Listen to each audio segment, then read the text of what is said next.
We are back and we have a flat tire. Now what? All right, guys, I got a flat tire last week and I had to repair it. So I had to go to the Super 73's YouTube page to find out what it's like to replace that tire. And man, is it some work, I tell you.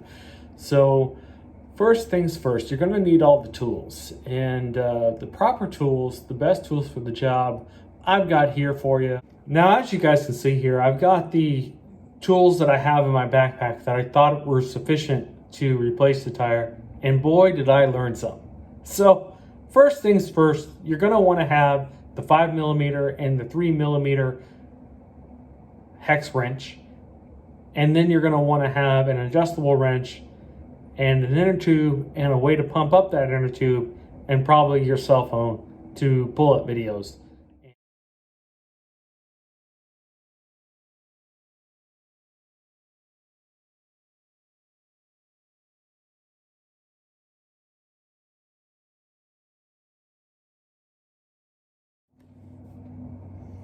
All right, so Super 73 says they don't want you using a inner tube patch kit. They want you to replace the tire, but we're 9 months, 10 months into this, and can you get a tire? I know you can get an inner tube if you're lucky. Go ahead and take the brake caliper off, and then once you have that off, you're gonna wanna take the tire off and deflate the tire as quickly as possible. Go ahead and take the bead off.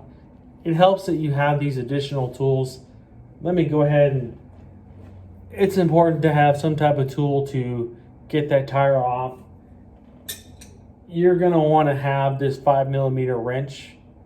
You're gonna wanna have some type of additional pliers, because Super 73 in their infinite wisdom used a 10mm bolt to have an adjustable wrench of some kind, because that 10mm bolt around the stem is not going to come off easily with an adjustable pliers, I've found.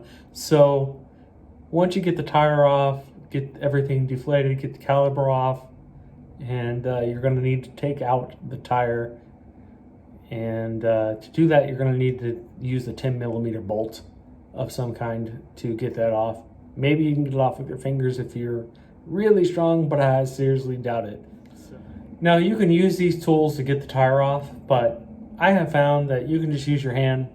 No big deal. You don't necessarily need this. You can use it. You're not really gonna have to. It's pretty easy.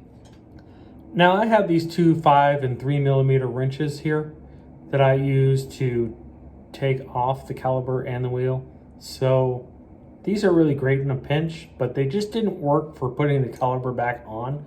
So you're gonna wanna make sure that you have some type of long hex wrench here, 5mm, to get those calipers situated properly in there before you hit the brake.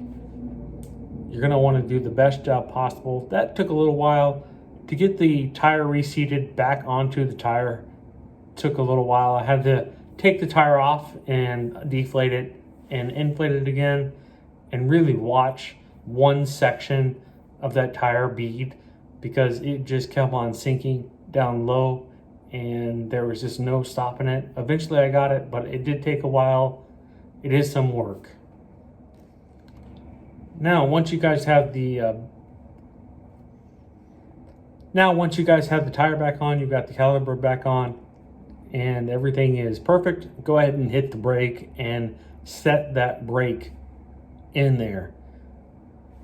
It's important that you don't hit the brake before you have it on the brake rotor, because then you'll lose the brake and you'll be putting it back together, and that'll be no fun for sure. So follow these steps, follow the tips and tricks. Now, you guys don't even have to take off the tire if you have a patch kit.